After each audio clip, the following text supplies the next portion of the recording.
Did you know November is National Alzheimer's Awareness Month? But it's also National Family Caregivers Month, a time to recognize those who help when the disease takes a hold of a family member.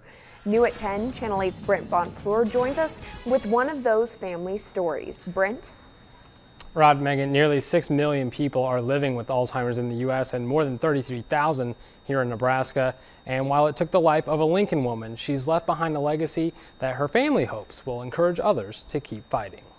To understand what it's like inside the mind of someone with Alzheimer's, look no further than these quilts. It progressed for several years before we had any idea that that's what it was. Don Cunningham watched as his wife, Olive, a creative mind and television producer at NET, fell victim to Alzheimer's.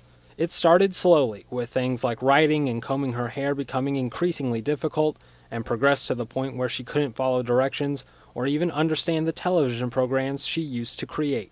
But as the disease took hold of her mind, Olive took hold of a lifelong passion: quilting. As Alzheimer's began to become more dominant in her life, she found that she could retreat into color and pattern and fabric texture and form and still be competent, more than competent.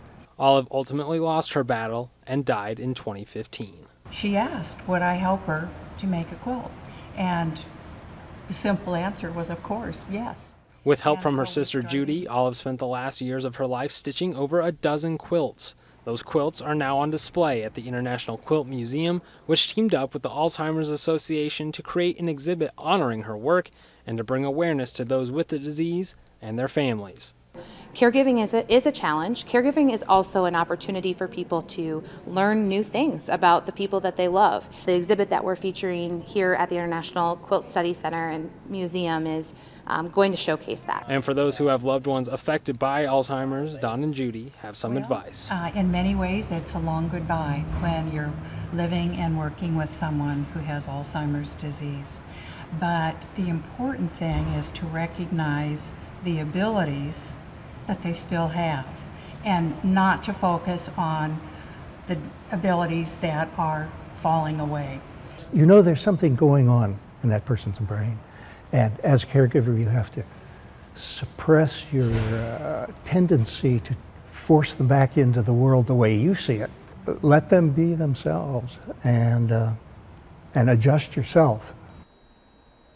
The exhibit will be up at the Quilt Museum through February, but you can get in for free this Friday, where people will also be on hand to help answer questions and give free information about how to help a loved one who is affected by Alzheimer's. I love that they're showcasing her work. Absolutely beautiful.